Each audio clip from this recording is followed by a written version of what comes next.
ಕೇಸರಿ ಪಡೆಯಲ್ಲಿ ಭಿನ್ನಮತದ ಕಾರ್ಮೋಡ ಕರಗುವ ಲಕ್ಷಣವೇ ಕಾಣ್ತಿಲ್ಲ. ನಾನಾ ನೀನಾ ಇಜಿಒ ಕ್ಲಾಶ್ಗೆ ಬಿದ್ದಿರೋ ಬಿಜೆಪಿಗೆ ದೊಡ್ಡ ನಾಯಕರೇ ಮುಳುವಾಗಿದ್ದಾರೆ. ತಂತ್ರಕ್ಕೆ ಪ್ರತಿತಂತ್ರ, ದಾಳಕ್ಕೆ ದಾಳ ಉರುಳಿಸುತ್ತಿರೋ ರೆಬೆಲ್ಸ್ ಮತ್ತು ವಿಜೇಂದ್ರ ಈಗ ಮತ್ತೊಂದು ಮಾಸ್ಟರ್ ಪ್ಲಾನ್ ಮಾಡಿಕೊಂಡು ಮಾಸ್ಟರ್ ಸ್ಟ್ರೋಕ್ ನೀಡಲು ಎರಡೂ ಬಣಗಳು ಸಜ್ಜಾಗಿವೆ.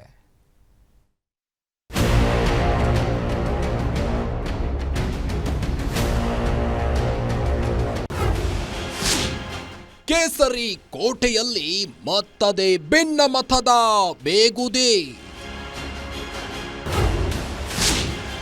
ಸಂಧಾನ ಸೂತ್ರದ ಮೂಲಕವೇ ಚೆಕ್ಮೇಟ್ ಇಟ್ರ ರೆಬೆಲ್ಸ್. ಹಿಂದೂ ಹುಲಿ ಗರ್ವಾಪ್ಸಿಗೆ ಪಕ್ಕಾ ಪ್ಲಾನ್, ಸಿಗುತ್ತಾ ಗ್ರೀನ್ ಸಿಗ್ನಲ್. ಬಿಜೆಪಿಗೂ ಭಿನ್ನಮತಿಗೂ ಅವಿನಾಭಾವ ಸಂಬಂಧ ಅನ್ನೋ ಹಾಗೆ ಕಾಣುತ್ತಿದೆ. ಒಂದಲ್ಲ ಒಂದು ಕಾಂಟ್ರವರ್ಸಿಯಲ್ಲೇ ಮುಳುಗಿರೋ ಬಿಜೆಪಿ ನಾಯಕರು ಇನ್ಸೈಡ್ ಫೈಟ್ನಲ್ಲಿ ಕಾಂಗ್ರೆಸ್ ಪಕ್ಷವನ್ನೇ ಮೀರಿಸೋ ರೀತಿ ಕಿತ್ತಾಡಿಕೊಳ್ತಿದ್ದಾರೆ. ರಾಜ್ಯಾಧ್ಯಕ್ಷ ವಿಜೇಂದ್ರ ವಿರುದ್ಧ ಬೆನ್ನು ಬಿದ್ದ ಬೇತಾಳದಂತೆ ಬಿದ್ದಿರೋ ಬಂಡಾಯಗಾರರು ಈಗ ಹಿಂದೂ ಹುಲಿ ಯತ್ನಾಳ್ ಪರ ಬ್ಯಾಟ್ ಬೀಸಲು ಮತ್ತೊಂದು ಭರ್ಜರಿ ಪ್ಲಾನ್ ಮಾಡಿಕೊಂಡೇ ಫೀಲ್ಡ್ಗಿಳಿದಿದ್ದಾರೆ ಅನ್ನೋ ಪಕ್ಕಾ ಕವರ್ ಬಿಜೆಪಿ ಪಾಳ್ಯದಲ್ಲಿ ಕೇಳಿಬಂದಿದೆ.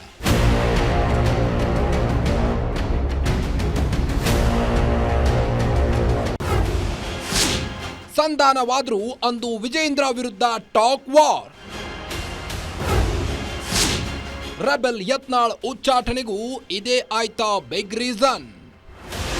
ವಿಜೇಂದ್ರ ಜೊತೆ ಸಂಧಾನಕ್ಕಾಗಿ ಸಭೆ ನಡೆಸಲು ಅಂದು ಎಲ್ಲಾ ಕಸರತ್ತು ನಡೆಸಲಾಗಿತ್ತು. ಸಭೆಯಲ್ಲಿ ಓಕೆ ಎಂದು ಮತ್ತೆ ವಿಜೇಂದ್ರ ವಿರುದ್ಧ ಬಹಿರಂಗವಾಗಿ ಕೆಂಡ ಕಾರಿದ್ದ ಯತ್ನಾಳ್ ಮೇಲೆ ಕೆಂಗಣ್ಣು ಬೀರಿದ್ದ ಹೈಕಮಾಂಡ್ ಉಚ್ಚಾಟನೆ ಮಾಡಿ ಶಾಕ್ ಕೊಟ್ಟಿತ್ತು.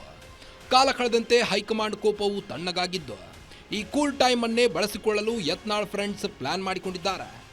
ಯತ್ನಾಳ್ರನ್ನ ಮರಳಿ ಪಕ್ಷಕ್ಕೆ ಸೇರಿಸಿಕೊಳ್ಳಲು ಪ್ರತ್ಯೇಕ ತಂತ್ರ ಮಾಡಿಕೊಂಡಿರೋ ಬಂಡಾಯಗಾರರು ಶೀಘ್ರವೇ ಹೈಕಮಾಂಡ್ ನಾಯಕರನ್ನ ಭೇಟಿಯಾಗಲಿದ್ದಾರೆ.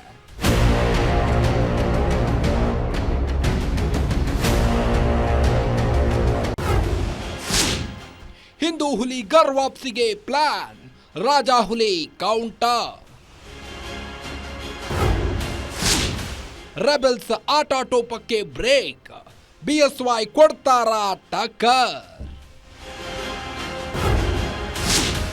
ಗೊಂದಲಗಳ ಮಧ್ಯೆ ಮತ್ತೆ ಶಿವರಾಜ್ ಸಿಂಗ್ ಚೌಹಾಣ್ ಎಂಟ್ರಿ. ಬಂಡಾಯಗಾರರ ಬೇಡಿಕೆಗೆ ಬಿಲ್ಕುಲ್ ಒಪ್ಪದ ವಿಜೇಂದ್ರ ಆ್ಯಂಡ್ ಟೀಮ್. ರೆಬೆಲ್ಸ್ ವಿರುದ್ಧ ವೈಲೆಂಟ್ ಆಗೋದಂತೂ ಪಕ್ಕಾ ಅಂತಿದೆ ಮೂಲಗಳು. ರೆಬೆಲ್ಸ್ಗಳ ಲೆಕ್ಕಾಚಾರಗಳನ್ನೆಲ್ಲ ದೆಹಲಿಯಲ್ಲೇ ಚುಕ್ತಾ ಮಾಡ್ತೀನಿ ಅಂತ ಹಠಕ್ಕೆ ಬಿದ್ದಿರೋ ಬಿಎಸ್ ಯಡಿಯೂರಪ್ಪ ಸಾಲು ಸಾಲು ದೂರು ಕೊಡಲು ಸಜ್ಜಾಗಿದ್ದಾರೆ. ಈ ಎಲ್ಲ ಬೆಳವಣಿಗೆಗಳ ಮಧ್ಯೆ ಸಡನ್ ಆಗಿ ದೆಹಲಿಗೆ ಹಾರಿರೋ ವಿಜೇಂದ್ರ ಬಂಡಾಯಗಾರರ ಪ್ಲಾನ್ಗಳನ್ನೆಲ್ಲ ನುಚ್ಚು ನೂರು ಮಾಡ್ತಾರಾ, ಕಾದಷ್ಟೇ ನೋಡಬೇಕು. ಕವನ Shivanna, political bureau, guarantee news, Bengaluru.